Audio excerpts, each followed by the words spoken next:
All right, so you want to join a country club? That's awesome news. I joined one a few years ago, and it's one of the better decisions I made in a long time. Let's talk about the ins and outs of what you should be looking for, especially if you're a golfer, on how to pick a good country club for you. So, to start off this entire thing, you need to figure out what amenities are important to you. For me, it was golf. So, I specifically looked at golf course and practice facilities. And then for other people, it's going to be family stuff, gym, pool, kids center, anything like that. Some of those bigger clubs will have that, but not every club will. So figure out what the amenities are going to be best suited for you and your family at that time. The other thing is going to be, what are you using it for as a whole? Are you using the country club as a connection to business? Are you using it as a golf foundation for family, etc.? Any of those things are going to flip into the amenities conversation as well as the overall decision for what country club you decide to go to. So those are the things I would first think about. After you get past that stage, you then loop in all the clubs, I would say within half an hour radius of you. So for me, I have three within a half hour radius of me, or I guess four technically. And so I was able to choose from those based upon the amenities that I wanted in the first place. Now, each of these clubs, there's going to be two types of private ownership that you're going to come into contact the majority of the time. The first is member owned, and the second is corporate owned. And there's differences between the two. So, a member owned club is an equity stake within the club where you are buying an equity stake in the club and the membership. This is different from the corporate in that you're in the corporate, you will pay an initiation fee, but you do not own an equity stake in that club. You're just paying the dues to be able to access the facilities and use them so you please. Now, there's upsides and downsides to each of them. The upside to a equity owned membership is that you can sell your membership if you want to get out, sometimes at a profit, sometimes not. And the club typically makes decisions based on a vote between all the members. Again, good or bad, depending on how you want to vote within the club itself. So there's some decisions there. The downside, as well as going to a member owned club, is that any significant expenses that are going to be incurred gets hit with the members, right? So let's say you wanted to do or there's a massive flood, right? And you needed to do, I don't know, $500,000 worth of work. If you don't have that money in the bank to be able to afford that, each membership is going to have to pay X amount to be able to execute that. Now, if you don't want to pay that, you kind of have to pay that. Otherwise, you get kicked out of the club, you lose your membership, etc. So that is one downside of the equity model. On the corporate side, the upside is that all of the facilities, all of the costs are going to be going towards that club for anything that's incremental. Sometimes they'll pass that back down into the dues, so the dues might go up based upon certain events or things going on, but that's something to be aware of. The downside to a corporate owned club is you don't get to make the decisions on what's going to happen to the club, the corporation will. And the other thing is that typically the initiation fee for those corporate clubs just goes away, right? You're just paying to get access, and then you have the dues that are associated with each of those. So there's upsides and downsides to each. That doesn't make one better than the other, but there are some corporate management companies that are better than others. So do your research when you're looking at the clubs themselves on the corporate side. Now, the clubs themselves, right? When you go and you talk to them, you got to talk about different membership types. Depending on the club, you're going to have different membership types. What you'll have is typically in a equity side is a proprietary member. That's usually an equity stake owning member. You'll have a young adult class, which is a subset of the membership, usually 25 to 50 total memberships in that class. Sometimes you have a social member, which just means you have access to the clubhouse, maybe some of the gym facilities, etc. Sports members kind of similar in that way, access to gym, tennis courts, etc. Now, when you go to the corporate side, most of them don't have proprietary; they just have full memberships. They have young adult memberships, which they might cut some of the amount of play time and different things like that. It'll be cheaper dues, similar to the young adult on the equity side, and then you'll have social memberships as well. So that is another option. Across all these other clubs, what you also might see is a national membership option that is offered at some of the bigger, more desirable clubs. And what that gives you is it gives you access to a certain amount of rounds a year at that club. You can still use the facilities and all that, but you have to live, I believe it's usually 100 miles outside of the radius of that club in order to be a national member. And that comes with discounted dues and everything like that. So that's kind of how overall that works. Now, in terms of the payment, you'll hear initiation fee, right? That's the fee to get into the club. You'll have your dues, which is just your monthly cost to the club, just base to go there.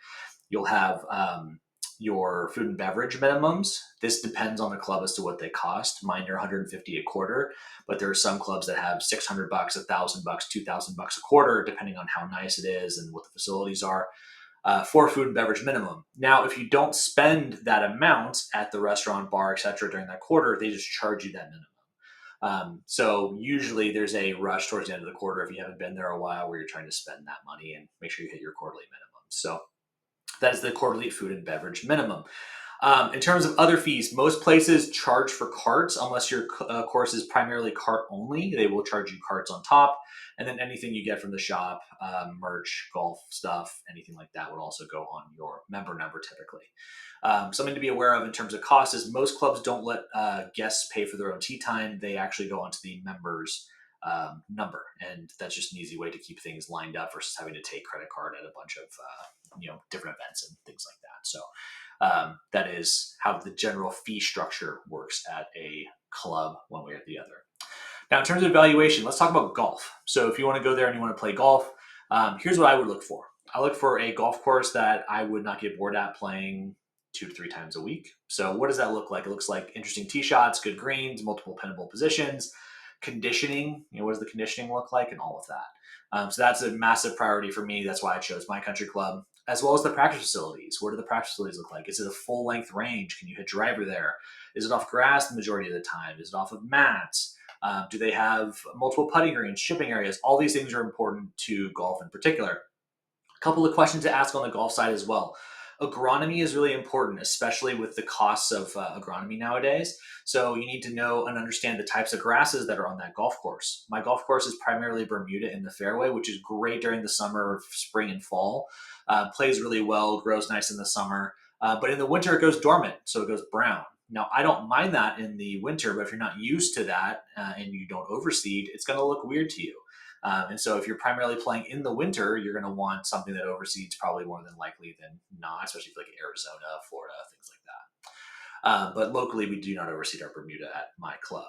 The other thing you'll want to look at is the green quality, especially during kind of their peak season, because that'll let you know like the quality of the greens themselves. Are they able to keep them up? What's the firmness? What's the speed? All of these things. Is there POA growing into them? These are all things to look at and potentially things to ask in your meetings that you have with the membership sales. The other thing to ask, and this is something that I ran into with my club that I didn't know, is what does driving range closure look like? If you get a bunch of rain, is the driving range going to be open? Is it not going to be open? Because our range floods a lot during the winter. And so there's times where I might not be able to practice as much. So it's something to think about when you're looking at a golf course. And then in terms of the finances of the club. So corporation doesn't really matter a ton as much unless the corporation is going to go under. But on the equity shareholder side, you want to look at kind of the balance sheet to see if they have cash on hand, what expenses look like, are they technically above water in terms of profitability, and then what the plans are in terms of expansion, different projects, are they doing drainage changes, things like that, because those will be costs incurred that'll hit the bottom line as well. So something to understand in terms of the finances.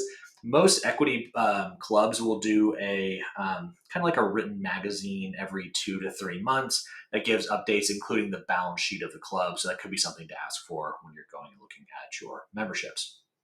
So that's the basics there.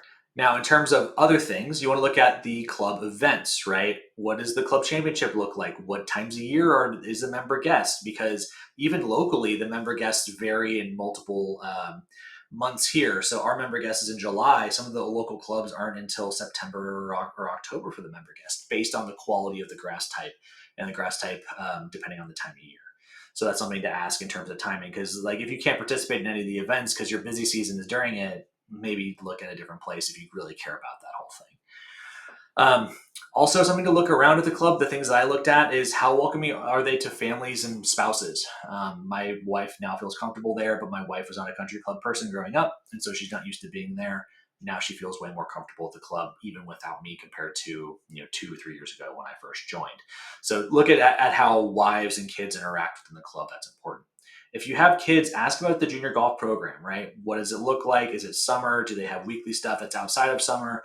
What does that all look like? So things to ask in terms of family and if people feel welcome or not. The other thing to ask as well is to ask how many people are on the sell list. The reason why you want to look at that is because if there's a massive sell list, it could be a sign that there's a massive expense coming that people don't want to be a part of, or something could be going down the drain for the club. So something to think about there.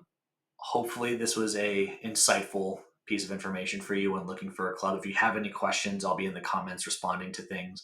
If you like this video, please like it and then subscribe. It helps me out a ton. I appreciate you guys, and I'll see you guys in the next video.